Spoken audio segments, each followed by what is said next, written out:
Hello friends, इस video में हम डिटेल में पढ़ेंगे शिक्षा का विश्लेषणात्मक अर्थ, एनालिटिकल मीनिंग ऑफ एजुकेशन।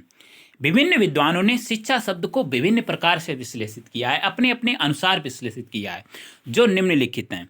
सबसे पहला है शिक्षा एक सामाजिक प्रक्रिया के रूप में, education as a sociological process. Second है शिक्षा एक गतिशील प्रक्रिया के रूप में, education as a dynamic process. इसके बाद शिक्षा एक द्विमुखी प्रक्रिया के रूप में, education as a bipolar process. और फोर्थ है शिक्षा एक त्रिमुखी प्रक्रिया के रूप में, education as a tripolar process. Last में बात करेंगे शिक्षा एक बहुमुखी प्रक्रिया के रूप में, education as a multipolar process. अब सबसे पहले हम बात करते हैं शिक्षा एक सामाजिक प्रक्रिया के रूप में, education as a sociological process. तो विद्वानों एवं अनेक समाजशास्त्रियों का मत है कि शिक्षा एक सामाजिक प्रक्रिया है, क्योंकि जब दो या दो से अधिक व्यक्तियों के बीच सामाजिक अंतःक्रिया होती है, जब वो समाज में मिलते हैं, तो एक दूसरे की भाषा, विचार और आचरण से प्रभावित हुए बिना नहीं रह सकता। ठीक है, जब भी दो व्यक्ति आपस में मिलते हैं तो वो कुछ ना कुछ शेयर जरूर करते हैं, कुछ अपने भाव विचार शेयर जरूर करते हैं। इसी प्रभाव के फलस्वरूप सीखने की प्रक्रिया प्रारंभ हो जाती है, और जब ये कार्य कुछ निश्चित उद्देश्यों को सामने रखकर किया जाता है तो उसे ही शिक्षा कहते हैं। मनुष्य अपने जन्म के साथ ही कुछ शक्तियां लेकर पैदा होता है। हर व्यक्ति में जन्मजात शक्तियां पाई जाती हैं। प्राकृतिक और सामाजिक वातावरण में उसकी इन शक्तियों का विकास होता है शिक्षा के माध्यम से, और इसी के कारण ही मानव व्यवहार में परिवर्तन होता है। ठीक है, मानव व्यवहार में परिवर्तन ही तो शिक्षा है। शिशु जन्म के कुछ समय उपरांत ही ध्वनियों का उच्चारण करना प्रारंभ कर देता है, परंतु उसे भाषा ज्ञान तो आसपास के व्यक्तियों के संपर्क में आने से ही होता है। वह उन्हीं लोगों की भाषा का अनुकरण करता है जिनके संपर्क में आता है। ठीक है, अगर इंडिया में है तो वो सिंपली जैसे हिंदी बोलेगा, ठीक है, वो चाइनीज नहीं बोलेगा, यानी कि उन्हीं लोगों की भाषा का अनुसरण करता है जिनके संपर्क में आता है। तो मनुष्य की संपूर्ण सह्रदता एवं संस्कृति का विकास सामाजिक प्रक्रिया का ही परिणाम है। उसके चिंतन, मनन और विचारों पर भी समाज का प्रभाव स्पष्ट रूप से दिखाई देता है। एक ही देश के अलग अलग भागों के लोगों के विचारों में भिन्नता दिखाई देती है। सत्यता यह है कि शिक्षा समाज के भूत, वर्तमान और भविष्य तीनों से संबंधित होती है। ठीक है, क्योंकि जो शिक्षा में परिवर्तन होंगे वो भविष्य पर निर्भर करेंगे, जो परिवर्तन हुए हैं वो भूतकाल पर और प्रेजेंट में भी डिपेंड करती है। इसी के माध्यम से भूतकाल के समाज का ज्ञान होता है तथा वर्तमान की आवश्यकताओं की पूर्ति होती है तथा भविष्य के निर्माण के मार्ग को तैयार किया जाता है। अतः ये कहना उचित है कि शिक्षा एक सामाजिक प्रक्रिया है। अब सेकंड बात करते हैं शिक्षा एक गतिशील प्रक्रिया के रूप में, education as a dynamic process. तो गतिशील से हमारा क्या मतलब है? जो हमेशा बदलता रहे, आगे बढ़ता रहे। तो समाज निरंतर, समाज की आवश्यकताएं बदलती रहती हैं और शिक्षा समाज की आवश्यकताओं की पूर्ति करती है, तो शिक्षा भी गतिशील होती है। ये संसार ही निरंतर गतिशील है तथा मनुष्य के स्वभाव में भी गतिशीलता का गुण विद्यमान है। अतः शिक्षा का अस्थिर होना स्वाभाविक है, यानी कि शिक्षा भी गतिशील है। शिक्षा सदैव गतिशील रहकर बालक को देश, काल और परिस्थिति के अनुसार प्रगति की ओर अग्रसर करती है।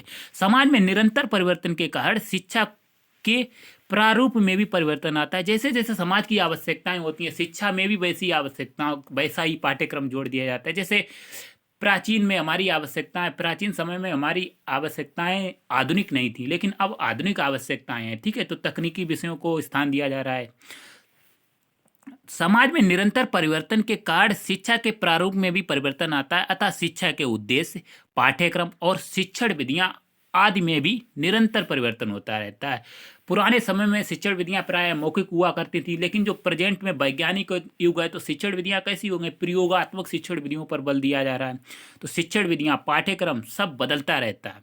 ठीक है, निरंतर विकास परिवर्तन के कारण ही शिक्षा से विकास की गति भी प्रभावित होती है, यानी कि शिक्षा एक गतिशील प्रक्रिया है।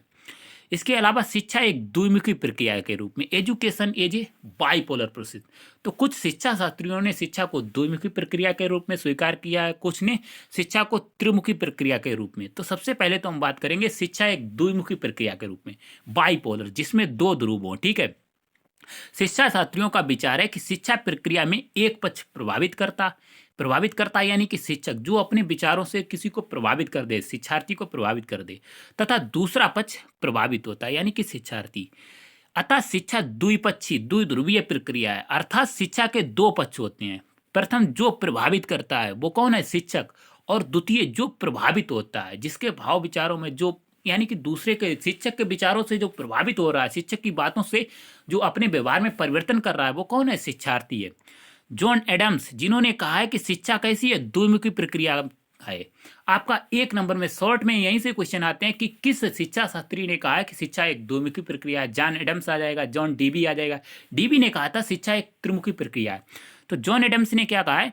शिक्षा एक द्विमुखी प्रक्रिया है जिसमें एक व्यक्तित्व दूसरे व्यक्तित्व को प्रभावित करता है, यानी कि शिक्षक शिक्षार्थी को प्रभावित करता है, जिससे उसके व्यवहार में परिवर्तन हो सके, और व्यवहार में परिवर्तन होना ही शिक्षा है। ठीक है, सीखना है। एडम्स ने यह भी कहा कि यह प्रक्रिया केवल सचेतन ही नहीं बल्कि स्व उद्देश्य एवं विचारपूर्ण भी है। कुछ उद्देश्यों के सामने रखकर शिक्षा दी जाती है, तो स्व उद्देश्य एवं विचारपूर्ण भी है। इसमें शिक्षक का एक स्पष्ट प्रयोजन भी होता है, एक स्पष्ट उद्देश्य होता है, और ये उसी के अनुसार बालक के व्यवहार में परिवर्तन करता है। अब इसके बाद देखिए, आगे दिए गए रेखा चित्र के आधार पर एडम्स के कथन को स्पष्ट करते हुए कहा जा सकता है कि शिक्षा के 2 ध्रुव हैं, शिक्षक और शिक्षार्थी। ये चित्र दिया गया कि शैक्षिक प्रक्रिया, इसमें 2 ध्रुव हैं, एक तरफ शिक्षक है और एक तरफ शिक्षक, एक तरफ शिक्षार्थी, और ये शैक्षिक प्रक्रिया दोनों के बीच में चल रही है। शिक्षक व शिक्षार्थी दोनों के सम्मिलित व सक्रिय सहयोग से ही शिक्षा की प्रक्रिया आगे बढ़ती है। अतः शिक्षा की प्रक्रिया में बालक और शिक्षक का समान महत्व है। शिक्षक व शिक्षार्थी दोनों के मध्य आदान प्रदान की प्रक्रिया चलती रहती है। एक मार्ग प्रदर्शक शिक्षक, यानी कि दूसरा उसका अनुकरण करता होता है, शिक्षार्थी होता है। शिक्षक अपने व्यवहार के, अपने जीवन के आदर्शों, व्यक्तित्व व ज्ञान के माध्यम से बालक के व्यवहार को सुगठित और विकसित करता है। तो जॉन एडम्स ने कहा था कि शिक्षा द्विमुखी प्रक्रिया है। ये आपको पॉइंट रट लेना है। अब आता है शिक्षा एक त्रिमुखी प्रक्रिया के रूप में, education as a tripolar process. John Dewey ने एडम्स द्वारा प्रतिपादित द्विमुखी प्रक्रिया का खंडन किया है। डीबी ने कहा शिक्षा द्विमुखी नहीं त्रिमुखी प्रक्रिया है। डीबी का विचार है कि शिक्षा की द्विमुखी प्रक्रिया में शिक्षक एवं बालकों को ही महत्व दिया गया है, लेकिन एडम्स ने कहा है जब भी अंतःक्रिया होती है तो कुछ ना कुछ विषय वस्तु होती है, सब्जेक्ट मैटर, कोई बात होगी तभी तो अंतःक्रिया होगी। जब तक शिक्षक और शिक्षार्थी 2 हों और पाठ्यक्रम ना हो, शिक्षक से कह दिया जाए कि आप पढ़ाइए, तो शिक्षक क्या पढ़ाएगा? ठीक है, तो द्विमुखी प्रक्रिया है, शिक्षक व बालकों को ही महत्व प्रदान किया गया है, जबकि इस प्रक्रिया में पाठ्यक्रम भी महत्वपूर्ण है। डीबी ने कहा इसमें पाठ्यक्रम एक तीसरा ध्रुव भी है जिसे हम पाठ्यक्रम कहते हैं, क्योंकि पाठ्यक्रम के बिना शैक्षिक प्रक्रिया सुचारू रूप से नहीं चल सकती है। डीबी का विचार है कि शिक्षा की प्रक्रिया में अध्यापक और छात्रों के बीच अंतःक्रिया का कोई ना कोई आधार अवश्य होता है, कोई ना कोई तो है जो जिससे अंतःक्रिया चल रही है, और वह आधार समाज है, क्योंकि बालक का विकास समाज में रहकर ही होता है। ठीक है, समाज द्वारा ही बदलती परिस्थितियों के अनुसार शिक्षण विधियों को निर्धारित किया जाता है। डीबी ने बताया कि शिक्षा की प्रक्रिया के 2 रूप हैं, मनोवैज्ञानिक और सामाजिक। शिक्षा के द्वारा निसंदेह बालक की जन्म शक्तियों का विकास किया जाना चाहिए, परंतु हमें ये नहीं भूलना चाहिए कि बालक का विकास समाज में रहकर ही संभव है। अतः उन्होंने शैक्षिक प्रक्रिया के 3 आधारभूत स्तंभ बनाए, शिक्षक, शिक्षार्थी और पाठ्यक्रम। ठीक है, अब इसके बाद आता है शिक्षा एक बहुमुखी प्रक्रिया के रूप में, education as a multipolar process. ठीक है, तो प्रेजेंट में शिक्षा का क्षेत्र बहुत व्यापक हो गया, केवल शिक्षक, शिक्षार्थी और पाठ्यक्रम तक ही सीमित नहीं है, क्योंकि हम कहते हैं शिक्षा व्यक्ति के जन्म से लेकर मृत्यु पर्यंत निरंतर गति से चलने वाली प्रक्रिया है। तो पाठ्यक्रम तो आपका संकुचित अर्थ में विद्यालय वाला पाठ्यक्रम है, ठीक है, लेकिन शिक्षा जन्म भर चलेगी। तो शिक्षा आज के टाइम में कैसी है? मल्टीपोलर है। ठीक है, आधुनिक समय में शिक्षा का स्वरूप काफी बदला हुआ है।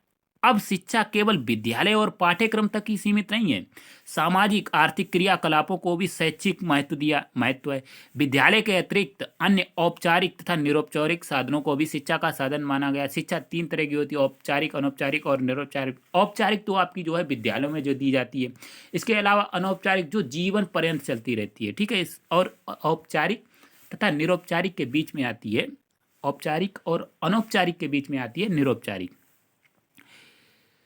विद्यालय के अतिरिक्त अन्य औपचारिक तथा निरौपचारिक साधनों को भी शिक्षा का साधन माना जाता है। शिक्षा को बहुमुखी प्रक्रिया के रूप में मान्यता प्रदान की जा रही है। शिक्षार्थियों को उनकी रुचि के आधार पर साधनों के चयन की स्वतंत्रता प्रदान की जा रही है। इसमें शिक्षा का प्रचलित स्वरूप पूर्णकालिक शिक्षा, बहुमुखी प्रक्रिया के रूप में जैसे अंशकालिक शिक्षा, पत्राचार शिक्षा एवं सूचना के स्रोतों का उपयोग करने वाले स्व शिक्षा के अनेक रूप भी सम्मिलित होते हैं। जो आपकी निरौपचारिक शिक्षा है वो शिक्षा के बहुमुखी प्रक्रिया के रूप में जो है प्रदर्शित करती है। जैसे औपचारिक शिक्षा में हम विद्यालय में शिक्षा लेते हैं, अनौपचारिक वो शिक्षा होती है जो जीवन पर्यंत चलती रहती है, और निरौपचारिक ऐसी शिक्षा होती है जो हम विद्यालय से तो नहीं लेते हैं, इसके अलावा जैसे बैठे बैठे कहीं से हम डिग्री ले रहे हैं, तो वो आपकी होती है निरौपचारिक शिक्षा। अंशकालिक शिक्षा, पत्राचार शिक्षा जैसे होती है, एवं सूचना के स्रोतों का उपयोग करने वाले स्व शिक्षा के अनेक रूप भी सम्मिलित हैं।